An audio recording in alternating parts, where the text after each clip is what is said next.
పరిశుద్ధ మహనీయుడా అద్భుతమైన పూజుడా క్రీస్తు నిరుగుటే మనకానందం ఆనందం ఎంత మధురము మనకెంత మధురము ఎంత మధురము మనకెంత మధురము కుంటివారు కెంతుతూ నడచినారుగా గ్రుడ్డివారు దృష్టిని ప్రభువు అతి ఘనుడైనారుగా ఎంత మధురము మనకెంత ఎంత మధురము మన ప్రభువే రాణి కృతజ్ఞత స్తోత్రముతో రారాజు సన్నిధికి గుదము సత్ప్రభు నామము కీర్తనము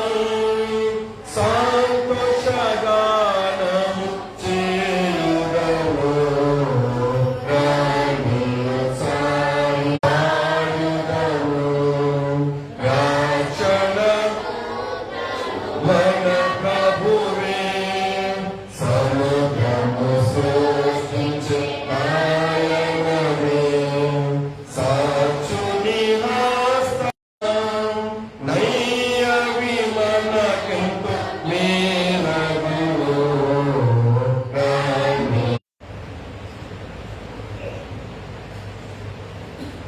ప్రార్థించున్నాం. పరమదాసుని మాటలు సమస్త మాతృభూమి లోకాక్షుడు యేసుక్రీస్తు పరిశుద్ధమైన ఉన్నతమైన ప్రార్థించి కూర్చున్న మా పరమ తండ్రి ఆమేన్. మన ప్రభువు రక్షకుడైన యేసుక్రీస్తు శాసనాలు నీవు యెహోషువను పిలిచి నేను అతనికి ఆజ్ఞాపించినట్లు ప్రత్యక్షపు గుడారములో నీవులని మోషేతో సరైన మోషే యెహోషువను వెళ్ళి ప్రత్యక్షపు గుడారములో నిలిచి అనగా ఒక వ్యక్తి నా తర్వాత నా కుమారుడు ఈ వ్యాపారం చేయాలి, నా తర్వాత నా కుమారుడు ఈ పదవిలో ఉండాలి, నా తర్వాత నా కుమారుడు హీరోగా ఉండాలి, నా తర్వాత నా కుమారుడు ఇలా దేవజనుల కుటుంబంలో కూడా అలాగే నా తర్వాత నా కొడుకు పాస్టర్, నా కొడుకు తర్వాత నా మనవడు పాస్టర్, నా మునిమనవుడు తప్పించాలనుకుని రెండవ వారికి ఎలీయెజరు అని పేరు. ఇద్దరు కుమారుడు ఉన్నారు. మోషేకు తన కడుపులో పుట్టిన కుమారుడు ఇద్దరు కుమారుడు. ఒకరి పేరు గెర్షోము, రెండవ పేరు ఎలీయాజరు. గెర్షోము అంటే పరదేశం అర్థం ఉంది. ఎఫ్రాయిము గోత్రములకు నూరు కుమారుడైన హోషేయ, నూరు కుమారుడైన మీరు 16 చెప్పులు చూస్తే 16 దేశములు సంచరించుకున్నప్పుడు మోషే పంపిన మనుషుల పెళ్లికి మోషే నూరు కుమారులైన హోషేకు సందర్భాల్లో చూసినప్పుడు యోషువ యొక్క వ్యక్తిగత లక్షణాలు, యోషువ ఉన్న ఆ యుద్ధ పట్టుబడులు, యోషువ ఉన్న గొప్పతనం ఇవన్నీ కూడా మనం ఎదుర్కొన్నట్లయితే ఆ ప్రాంతంలో అనేక మంది వెళ్ళారు. సిద్ధపరిచిన ప్రయత్నం చేస్తున్నారు వ్యక్తిగా. ఎందుకంటే మన నాయకులు ఉన్నవాడు ఖచ్చితంగా ఆలోచన ఉన్నారు. కానీ మోషే యెహోషువను దేవుడు మోషే తర్వాత యెహోషువని మాట్లాడపై లేని వాడిని నాయకుడిగా నిలబెట్టినవాడు అక్కడ కొడుకు దేవుడు నిలబెట్టలేదా? అక్కడ కడుపులు పుట్టిన కుమారులను నిలబెట్టి వారిని నాయకుడిగా మార్చలేదంటే ఖచ్చితంగా మార్చారు. దేవుడికి అసాధ్యం అన్నప్పుడు దాన్ని స్వీకరించాడు మోషే, దాన్ని అంగీకరించాడు, దానికి సమర్పించాడు. అంటే మీరు ఆలోచించండి, ఈరోజు ఎంతో మంది ఉన్నారా కుటుంబ నేపథ్యంతో ఉన్న పరిస్థితులు, అటు రాజకీయంలో కావచ్చు, సినీ రంగంలో కావచ్చు, వ్యాపార రంగంలో కావచ్చు, ఈ సేవా విషయంలో కావచ్చు, ఎన్నో కుటుంబాలు ఈరోజు పిల్లల చాలా మంది ఆనందొక్కే పరిస్థితులు కనబడుతున్నాయి. వారసత్వపు తమకు తాముగానే మన ఊరిలో కోరహు సంబంధికుడు, కోరహు, దాతాలు, అభిరాములు, లోను, పేరు వీళ్ళందరూ కూడా 250 మంది పైగా మోసం కావచ్చు, వ్యాపారంలో కావచ్చు, ఏదైనా అందులో నిపుణత లేకపోయినా దాని గురించిన సరైన వివరము తెలియకపోయినా శ్రేయస్కరం. వారు నాయకుడుగానే ఉంటారు. వారు నాయకుడుగానే ఉంటూ వీరికి ఆ నాయకత్వ లక్షణాలు ఎప్పుడున్నప్పుడు వీడు కూడా అని చెప్పి కుతంత్రాలు చేయాలి. ప్రజలు తన ఎదుర్కోవాలి. మోషే బ్రతికినంత కాలంలో కూడా తన వెనుకే ఉంటూ తనకు తోడుగా మోషేకు సహకారిగా మోషేకు సహాయం చేస్తూ మోషేను గొప్పవాడిగా చేశాడు. కానీ ఎప్పుడు కూడా మోషే కంటే నేనే గొప్పవాడిని అనే ఎటువంటి కుతంత్రాలు చేసే పరిస్థితి లేదు. ఇది ఓపెన్ సీక్రెట్. అదే ఎందుకు మనం చెప్పంటే మా తండ్రి ఆస్తి మా తండ్రి తన నేనే ఉండాలనే స్వార్థంతో అసూయతో అటువంటి విరవీగిన మనసుతో సేవలో వ్యతిరేకం రాలేదు. అటువంటి సేవ అయితే ఫలించడం కూడా అటువంటి సేవలు కూడా అభివృద్ధి ఈరోజు సేవ అభివృద్ధి పొందుతుందంటే దానికి కారణం ఏంటంటే దేవుడే ఈ సేవను కూడా మోషే యోషువను ఇద్దరికి కూడా వారిద్దరూ కూడా కలిగిన గొప్ప లక్షణాలు. నేను కూడా అనేక సందర్భాలు చాలా మందికి అవకాశాలు ఇస్తూ ఉంటాం. సంఘం కూడా ఎవరిస్తున్నారు ఎవరంటే ప్రార్థనలు మారుతుంది ప్రార్థన చేయండి ఆత్మ పాడండి వాక్యం చెప్పలేదు మీరు చెప్పండి. ఇప్పుడు ఇంకా 5 ఆరాధనలు కాబట్టి ఇప్పుడు ఒక ఆరాధన తీసుకుని నలుగురు వ్యక్తులు నలుగురు ఎవరిస్తూ చక్కగా ఆరాధన నడిపించవచ్చు. కాబట్టి అన్ని ఎందుకు మనం చెప్పంటే ఒక నాయకుడు మరొక నాయకుడిని ఆహ్వానించాలి, స్వాగతించాలి. ఎప్పటి వరకు నువ్వు చనిపోతే సడన్గా నీకేదైనా జరిగితే నీకేదైనా అపాయం కలిగితే అంటే నాకేదైనా సమస్య ఏర్పడితే నా తర్వాత ఎవరున్నారు, ఎవరు రాబోతున్నారు, నా తర్వాత ఎవరు ఇక్కడ నిలబడతారు అంటే ఆలోచన చేస్తే దేవుడు ఖచ్చితంగా ఒకరు నియమిస్తారో ఆ నియమించిన వారిని మనం అంగీకరించాలి. ఈరోజు ఎక్కడ స్థానిక సంఘటన బట్టి సంతోషిస్తున్నాను. వారి కళ్ళ ముందు పుట్టుంటాం, వారి కళ్ళ ముందు పెరిగాం, వారి కళ్ళ ముందు పెరిగాం. అటువంటి పరిస్థితులకు నన్ను సేవకులుగా అంగీకరించడం కూడా మీరు పంపుతాను. విశ్వాసులుగా సంఘముగా సేవకునిగా నన్ను సమర్థించడం లేకపోతే నన్ను బలపరచడం అనేది విశ్వాసం బట్టి సంతోషిస్తున్నాను. మోషేలో గొప్పతనం అది. ఎవరు యోషువ బాగా నా కడుపు పట్టలేదు కదా, నా బొత్తి కూడా కాదు. కాబట్టి అటువంటి వారిని ఎందుకు నాయకుడిగా చేసుకోవడం వద్దు అని అన్నా. దేవుడు చెప్తానికి లోపడ్డాడు. నా కొడుకులు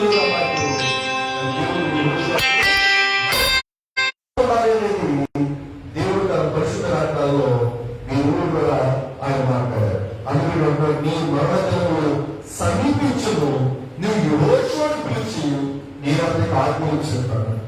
యోషువుకు నేను అతనికి ఆజ్ఞాపిస్తాను.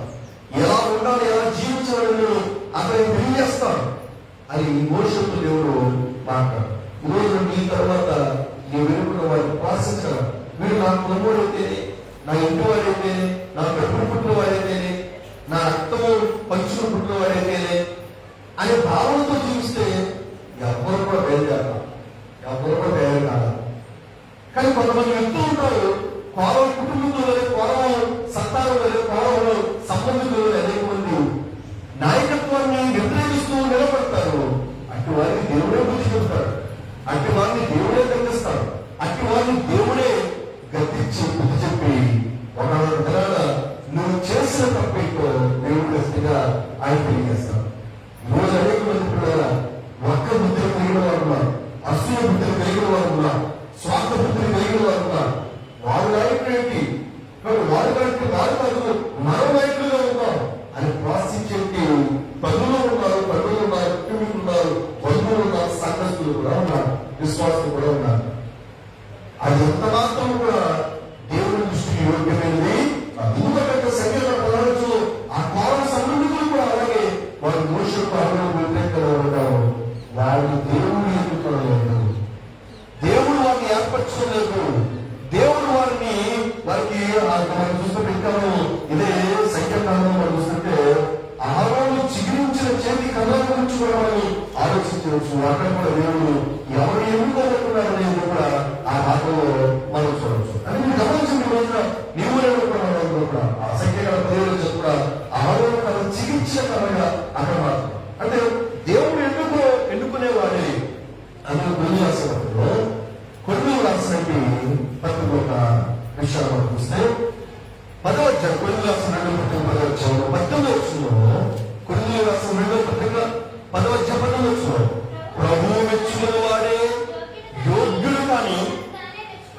తన్ను తానే మెచ్చుకున్నవాడు యోగ్యుడు కాదు. పౌరుడున్నాడు, ప్రభువు మెచ్చుకున్నవాడే యోగ్యుడు. ప్రభు ఎవరు మెచ్చుకున్నాడు?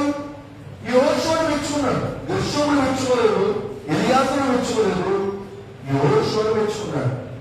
ఇప్పుడు ఎవరు యోగ్యుడు అంటే యెహోషువను న్యాయంగా చూస్తే వాళ్ళు అంటున్నారు, మోషే తర్వాత మోషే చనిపోయిన తర్వాత మోషే కుమారుడు యెహోషువ ఎలియాజరు వారిద్దరు నిలబడి, అయ్యా మరి మా తండ్రి ఎంతగానో మనల్ని 40 ఏళ్ళు అరణ్యంలో నడిపించడం మీకు తెలుసు, మా తండ్రికి దేవుడు ఎంత సాకారంగా ఉండి మా తండ్రి ద్వారా దేవుడు ఎంత గొప్పగా జీవించడం మీకు తెలుసు అని వాడు నిలబడితే వారి పక్షాలు నిలబడతారు ఖచ్చితంగా.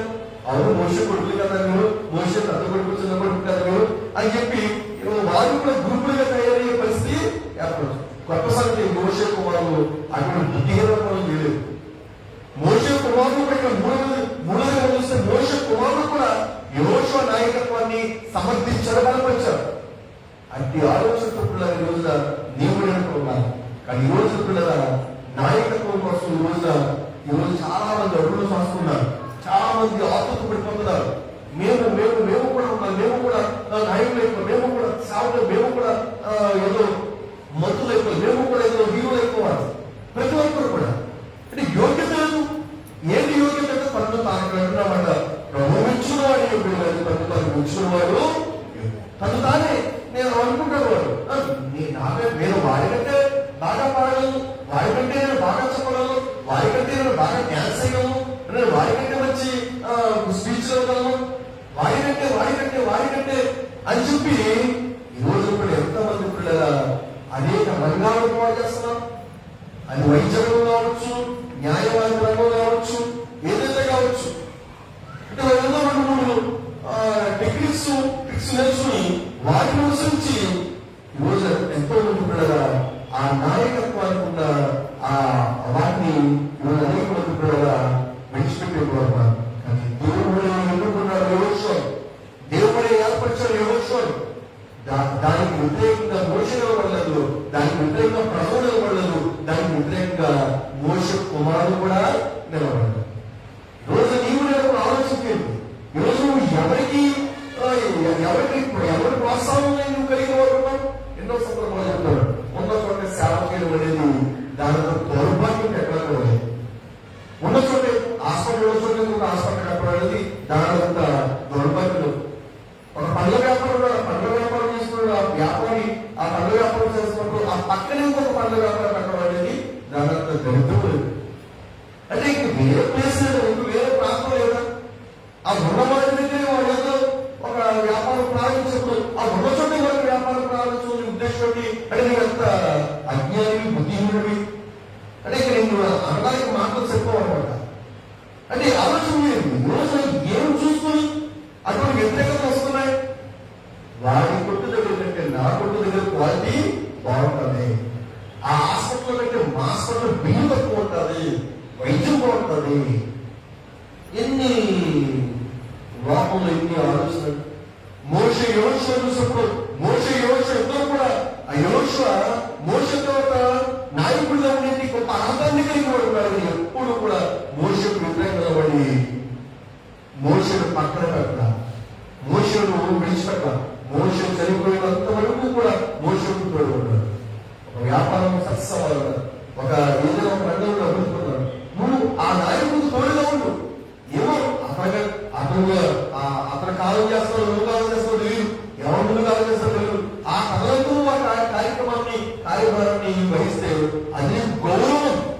ఇప్పుడు గౌరవం ఏంటంటే నీకున్న గౌరవం ఎలా వస్తుందంటే రోజు పాడు చేసి నువ్వు గొప్పవాడు అనుకోదు. ప్రభువు మెచ్చుకునే వాడు యోగ్యుడు కానీ తను తాను మెచ్చుకునేవాడు యోగ్యుడు కాదు. ఈరోజు ఎవరికి వారిగా మేము గొప్పంటే మేము గొప్ప, మేము గొప్పంటే మేము గొప్ప అని చెప్పి గొప్పలకు పోయి ఈ రోజున పాడు చేసి ప్రస్తుతం. మొన్న లక్ష్మీపాలెంలో ఒక మా అన్నీ ఉంటాడు, ఆయన సేవకుడు ఉంటాడు. తమ్ముడు ఇంకో ముగ్గురు అడిగిపోయిన తమ్ముడు అన్నాడు. అప్పటికే 10 ఉన్న సంఘాలు ఎవరి పాటు ఇంట్లో పెట్టేసుకుంటున్నాడు, ఎవరి పాటు ఇంట్లో పెట్టేసుకుంటున్నాడు. కొత్తగా మనం ఇంకో ముగ్గురు తయారైపోయారు. లక్ష్మీపాలెం మీరు అవసరం వెళ్ళి ఎంక్వైరీ. లక్ష్మీపాలెంలో చిన్నతనంలో రాష్ట్రాలకు వెళ్ళినప్పుడు 2 సంఘాలు ఒకటి సంఘం పిలుస్తాను.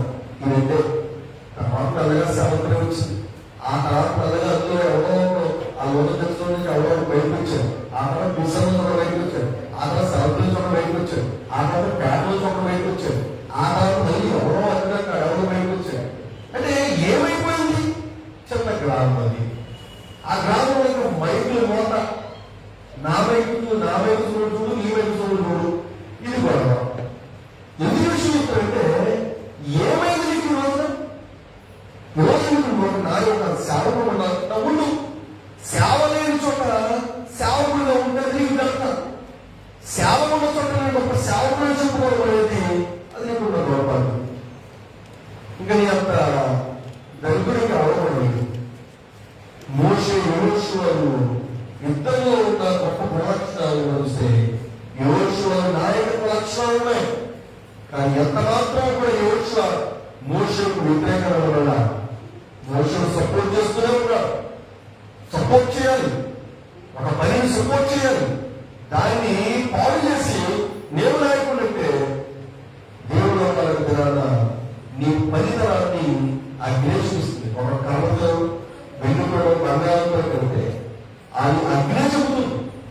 రోజు ఈ వాక్యం నీ కూడా మనలో స్వార్థ బుద్ధి, అసూయ బుద్ధి, ఈ నాయకత్వం పిచ్చిని తొలగింపజేసుకుని మోషే వంటి మనసు కలిగిన వారు ఉన్నారు. మోషేలో గొప్పపడం అనే తన కొడుకులు నాయకుడుగా కాదు, నీ కొడుకు నాయకుడు కాదు, యెహోషువ నాయకుడు అంటే ఓకే తండ్రి, చాలా సంతోషం, మంచిది. యెహోషువ ఎంత మాత్రం పడుతూ బలపరచదు కదా. మనం మొదటి ఆలోచన గమనించాం. యెహోషువ బలపరచదు, దేవుడు కూడా ఉంటాడు. తన కొడుకు చెప్పాలి న్యాయంగా, తన కొడుకులకు ఆ మాట చెప్పాలి.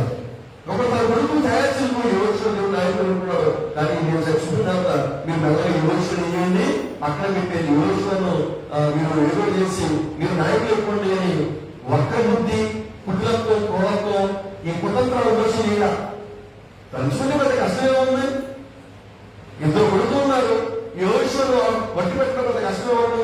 మోషే చిరిగేస్తే యెహోషువను సింపుల్ గా తప్పించగలిగే సామర్థ్యం పెద్ద విషయం కాదు.